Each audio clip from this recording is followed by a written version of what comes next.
The people who laugh the loudest at strangers are usually the ones terrified of being seen clearly. Rain slid slowly down the glass walls of Callaway House Steak and Lounge, turning the lights of Midtown Manhattan into blurred gold streaks against the dark November night. Inside, everything gleamed. Crystal glasses, black marble floors, silver cutlery polished so perfectly it reflected the chandeliers overhead like tiny mirrors. The kind of restaurant where billionaires didn't check prices and politicians lowered their voices. Claire Whitmore moved quietly between the tables with a coffee pot in one hand and a leather check holder tucked beneath her arm. 29 years old. Blonde hair tied back neatly. White button-up sleeves rolled once at the wrists. Calm eyes that never lingered too long on anyone important. Most customers forgot her face within seconds. Ethan Callaway noticed her immediately. Not because she was beautiful. Not because she demanded attention. But because she didn't. The billionaire tech founder sat at the center of the private dining section, surrounded by investors from 3 countries and enough security outside to block half the sidewalk. His charcoal suit looked tailored within an inch of perfection. A silver Swiss watch rested beneath his cuff like quiet authority. Every person at the table laughed half a second too late after his jokes. Claire approached with a fresh pot of Ethiopian roast. "More coffee, sir?" she asked softly. Ethan glanced up from his phone. "Sure," he said. Claire nodded once. Then she pronounced the word, temperature, incorrectly while answering another waiter beside her. Subtle, quick, almost awkward. Ethan smirked instantly. One of the younger investors chuckled under his breath. "Cute," the man whispered. "Probably never finished high school." Ethan leaned back slightly. "You'd be surprised how many people fake competence in this city." The table laughed quietly. Not cruel enough to sound guilty, just enough to sound comfortable. Claire heard every word, but her expression never changed. She poured the coffee carefully into Ethan's cup without spilling a drop. Steam curled between them. "Anything else tonight?"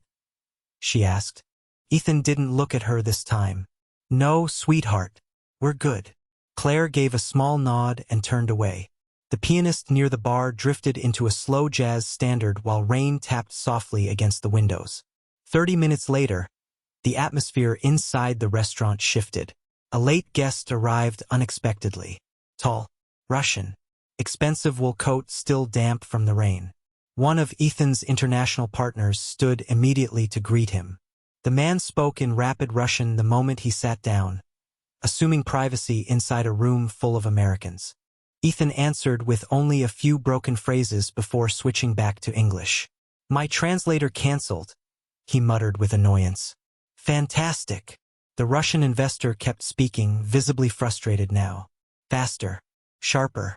One of the assistants looked panicked. Claire stepped beside the table silently to refill water glasses. Ethan barely acknowledged her presence. Then the Russian man muttered something under his breath and laughed. Claire paused for exactly 1 second.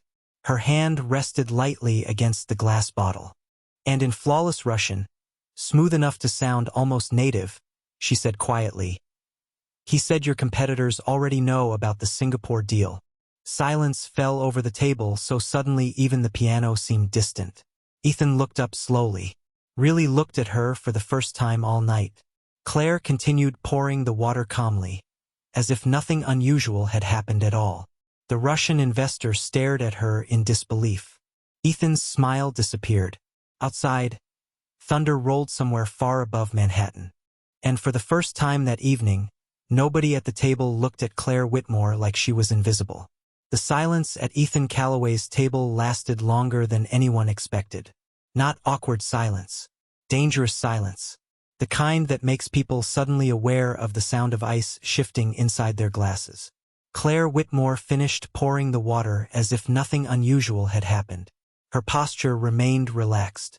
One hand lightly holding the glass bottle, the other resting at her side. Calm. Controlled. Ethan kept staring at her. "You speak Russian?" he finally asked. Claire looked at him with polite indifference.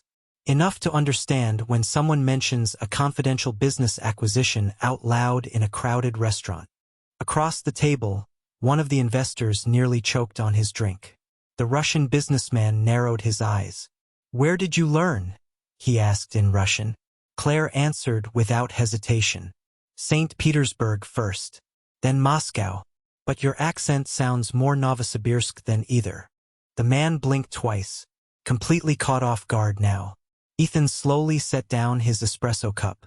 Something had shifted inside the room. Not loud, not dramatic, just enough to unsettle everyone. Claire stepped back from the table.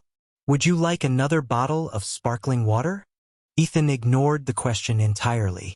"How many languages do you speak?" Claire gave the smallest pause. "Enough for this table tonight."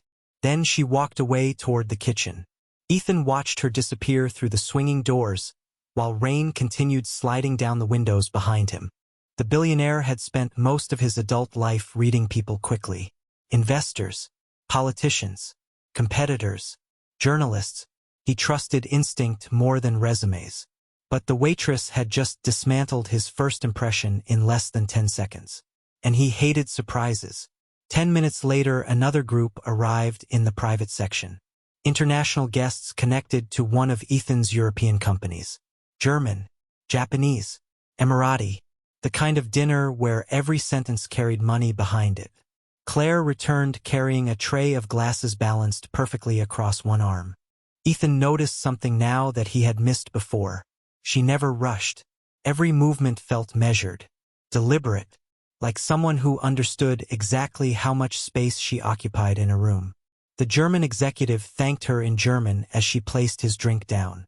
Claire answered fluently without changing expression. The man looked up immediately, surprised. Before anyone could react, the Japanese guest asked for additional tea in Japanese. Claire responded again, smoothly, naturally. Then the Emirati investor made a quiet joke in Arabic about Americans never understanding hospitality culture. Claire answered him too. Soft Arabic. Precise pronunciation. No hesitation. The entire table fell silent again.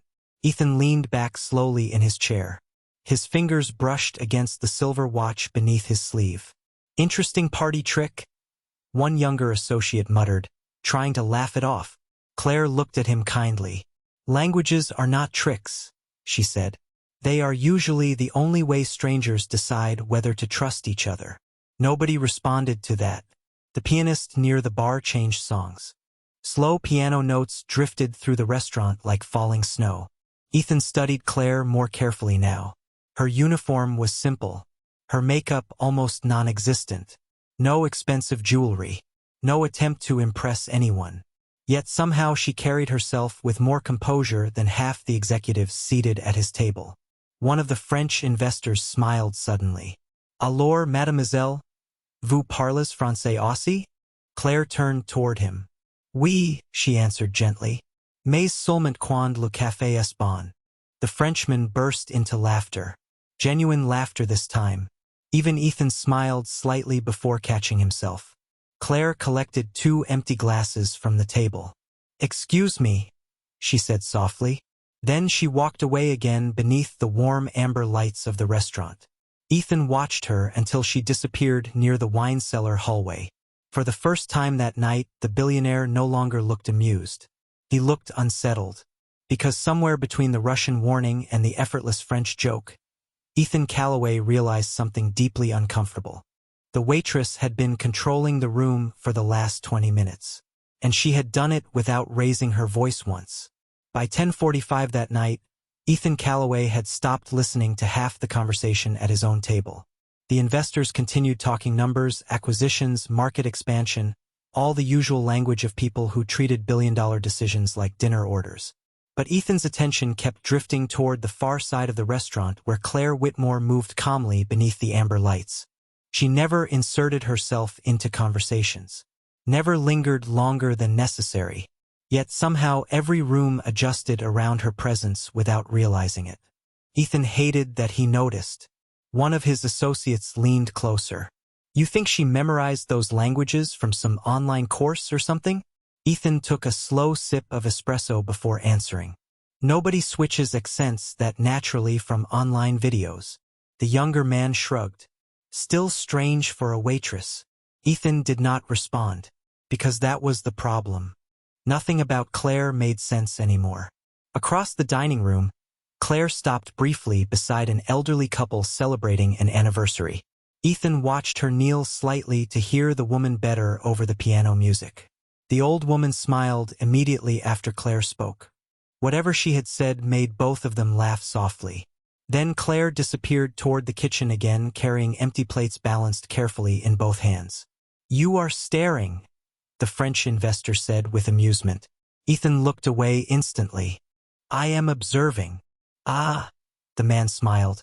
"That is what powerful men call curiosity when it makes them uncomfortable." Ethan ignored him, but the comment stayed with him longer than he expected. A few minutes later, Claire returned with fresh coffee for the table. Ethan set his phone down deliberately this time. "Where did you study?" he asked. Claire poured coffee into a crystal cup without looking up. "Different places." "That is not really an answer. Most intelligent questions survive incomplete answers." One of the investors laughed quietly into his drink. Ethan almost smiled again before stopping himself. Claire moved toward the next guest. The German executive asked her something in German about the dessert menu. She answered immediately.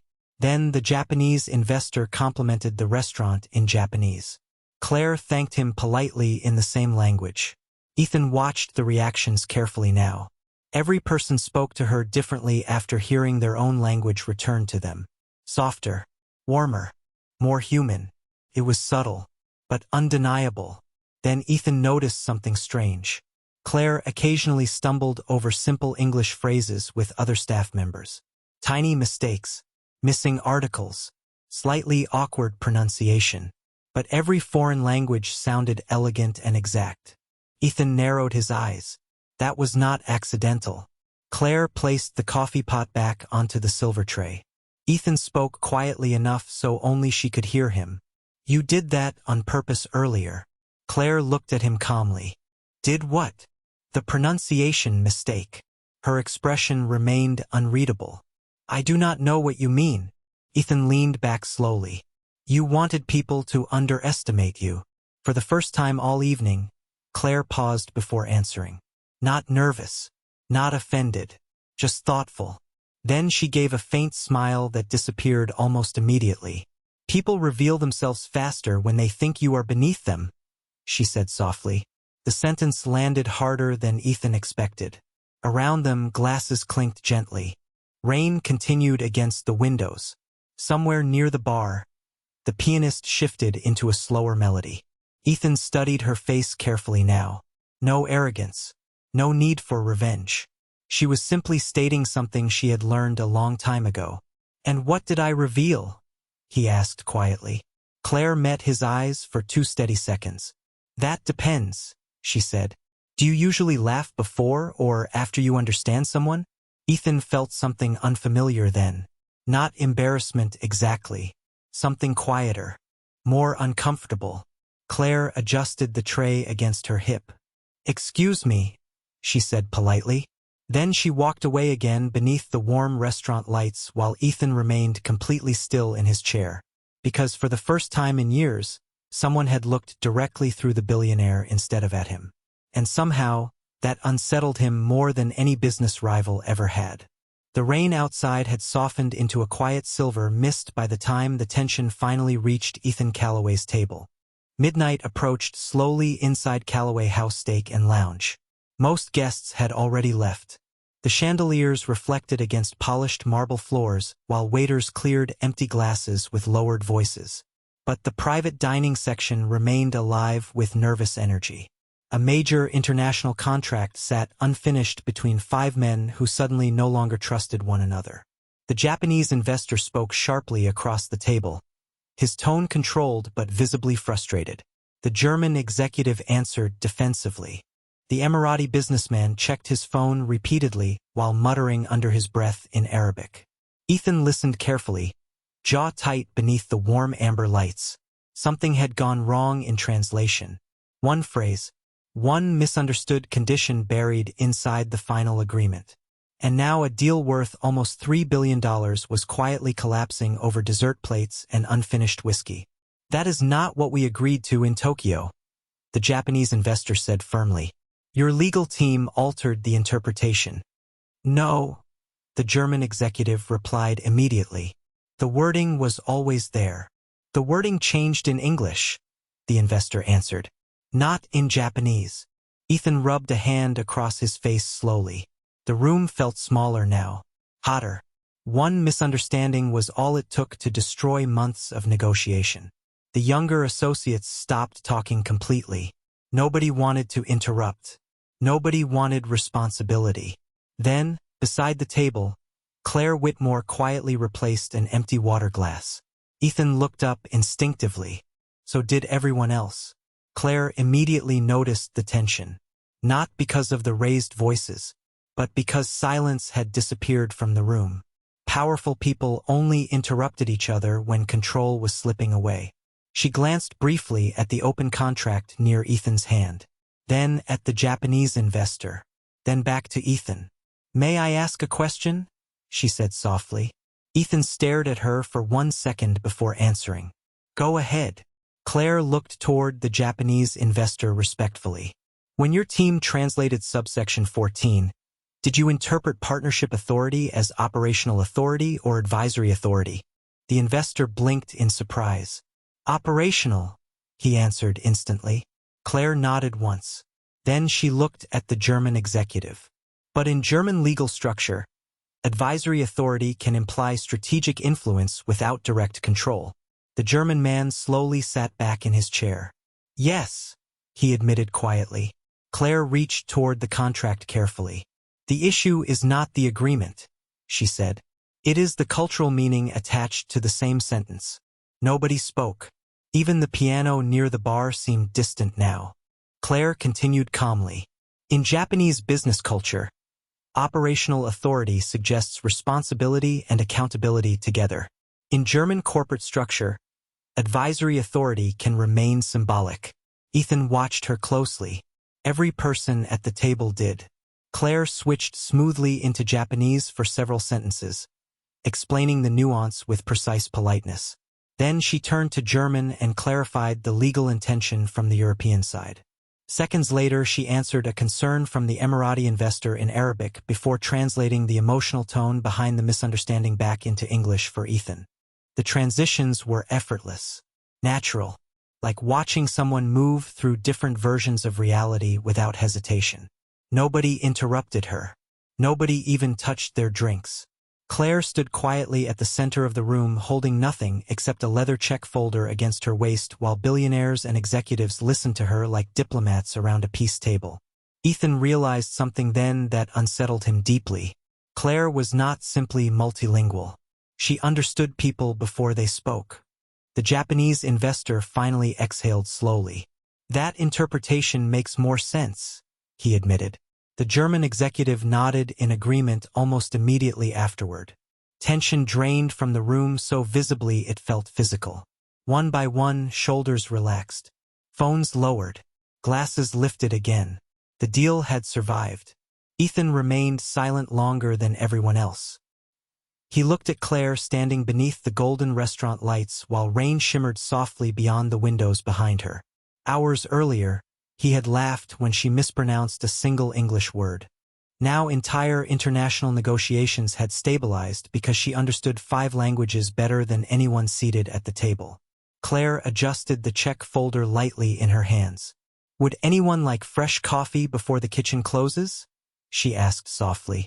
Nobody answered right away, because for a brief moment, every person in the room was too aware of how badly they had underestimated the woman standing quietly beside the table. After the contracts were finally signed, the atmosphere inside the private dining room changed completely. The tension that had filled the restaurant an hour earlier dissolved into relieved laughter and exhausted smiles. Expensive pens disappeared back into tailored suit pockets. Crystal glasses lifted in celebration. The deal was done. Nearly $3 billion secured with a few signatures beneath warm Manhattan lights. And yet somehow, nobody at the table seemed focused on the contract anymore. Their attention kept drifting toward Claire Whitmore. She stood quietly near the espresso station preparing fresh coffee with the same calm precision she had shown all night. No pride, no performance, no visible awareness that she had just rescued negotiations between men powerful enough to move stock markets before breakfast. Ethan Calloway watched her from across the room while the others celebrated around him. The billionaire had spent years surrounded by people desperate to prove their intelligence. Executives who interrupted conversations just to sound important. Consultants who filled silence with complicated words. Investors who treated every dinner like a competition. Claire did the opposite, and somehow that made her impossible to ignore. The Japanese investor approached her first. He bowed respectfully before speaking. "You understood our negotiation style better than half the consultants I have hired," he said quietly. Claire offered a polite smile. Sometimes people only need to feel accurately understood. The man nodded slowly as if the sentence carried more truth than he expected. Nearby, the French investor raised his glass toward her. "To the smartest person in the building tonight." A few people laughed softly in agreement. Claire lowered her eyes slightly. "Please do not say that too loudly," she answered. "New York already has enough difficult people." Even Ethan smiled openly this time. It surprised him how natural it felt. Claire turned back toward the espresso machine. Steam curled upward beneath the amber lights while rain continued glimmering against the windows outside. Ethan stood from the table without realizing he had made the decision until he was already walking toward her. The conversations behind him faded into background noise. Claire sensed him approaching before he spoke. "Double espresso?" she asked calmly without turning around. Ethan stopped beside the counter. "You remembered. You drink it when you are thinking too much." Ethan let out a quiet breath through his nose. "You analyze everyone this carefully?" Claire placed a small porcelain cup onto the saucer. "Only people who hide exhaustion behind confidence." Ethan stared at her for a moment longer than intended. Up close, she looked even calmer than before. Not cold.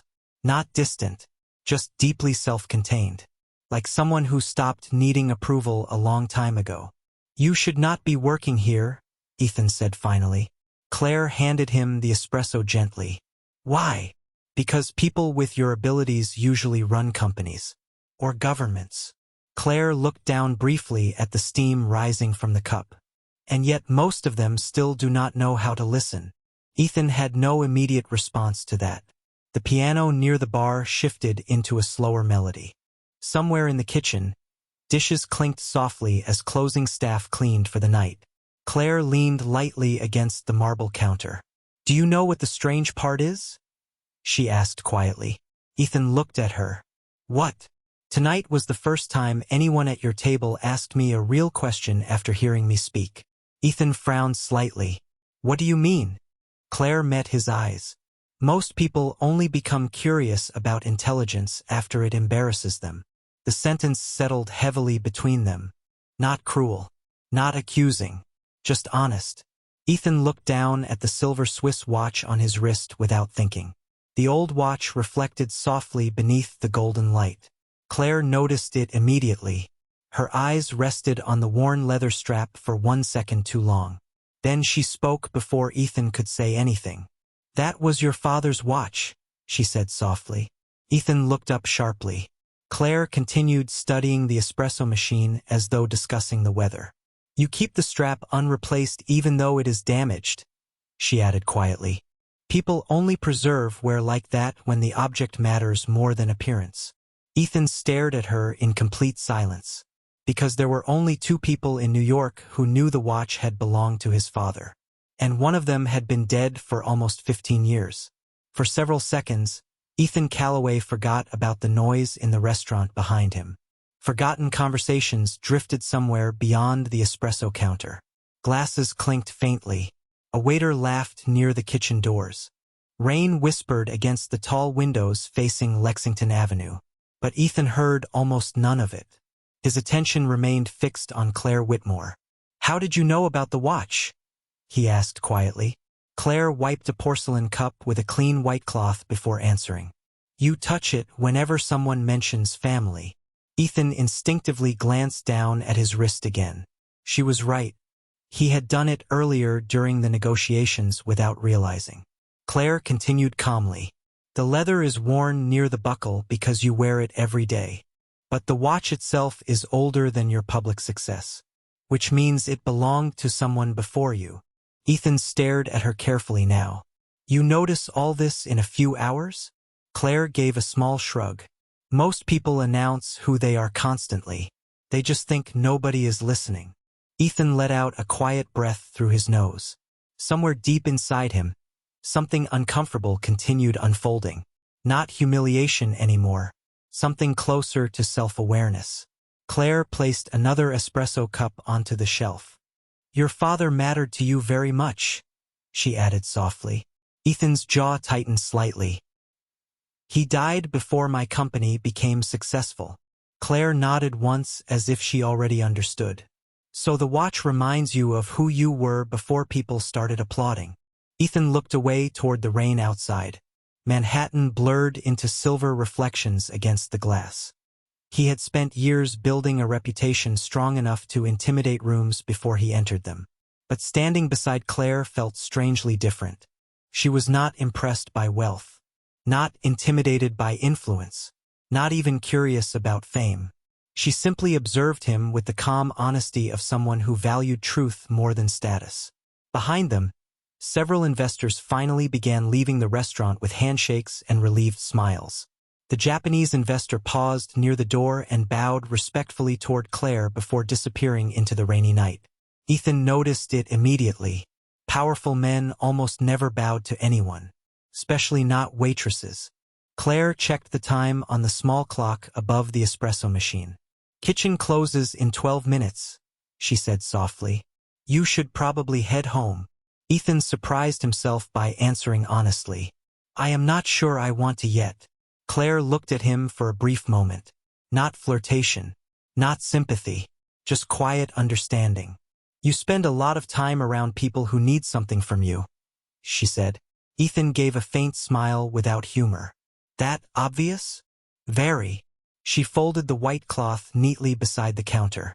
People become exhausting when every conversation is secretly a transaction. Ethan leaned lightly against the marble surface. And you?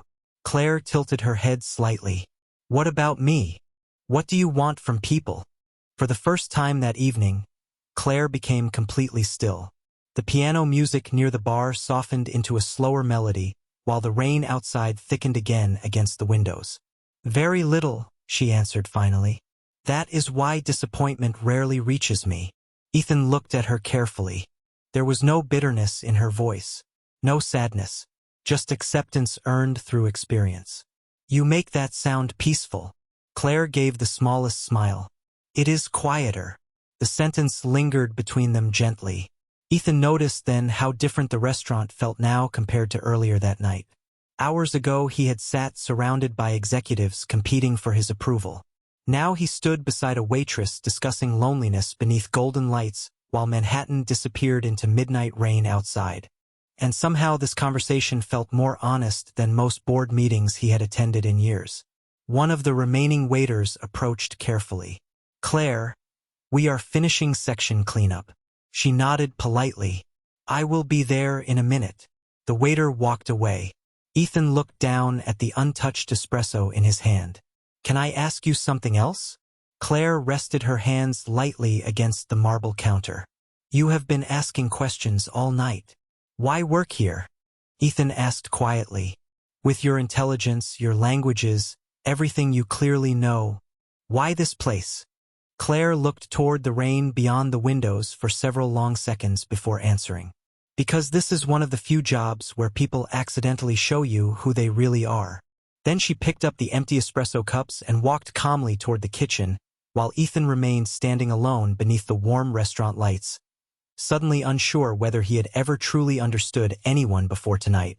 3 nights later, Ethan Calloway returned to Calloway House Steak and Lounge alone. No investors. No security team waiting near the entrance.